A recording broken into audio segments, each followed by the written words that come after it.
John here from Sport Travel, and we're back with the Coach's Commute, and today we're talking pools.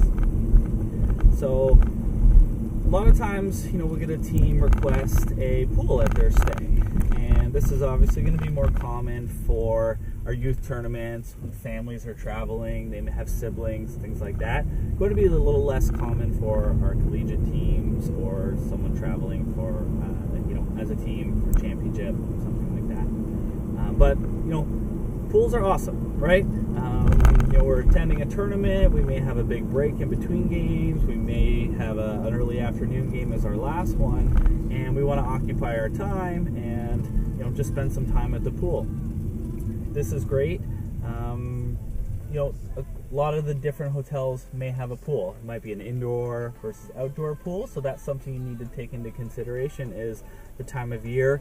Is there a possibility that the weather may not be great, or if it's just going to be too cold by the time you get there and the pool's going to be closed? So if it's an outdoor seasonal pool, of course, you're going to need to check your weather, take that into consideration. But a lot of the pools have some really cool features these days. We have some water slides or some splash pad type things. We've seen some really cool hotels with almost like a mini indoor water park.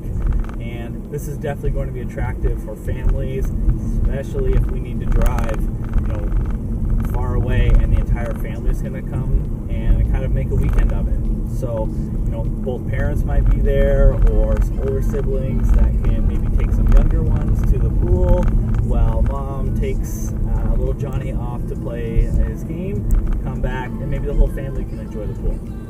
So these are going to be across the board. It could be a select service hotel, it could be a full service hotel. They're all going to have the option of the pool.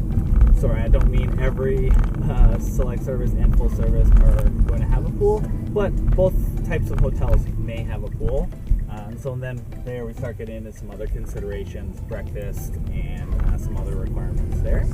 But if that is something you're looking for, be upfront and get that request out early, and then we can start to narrow down searches and really find that best location that's going to work for all of the families and teams that are attending that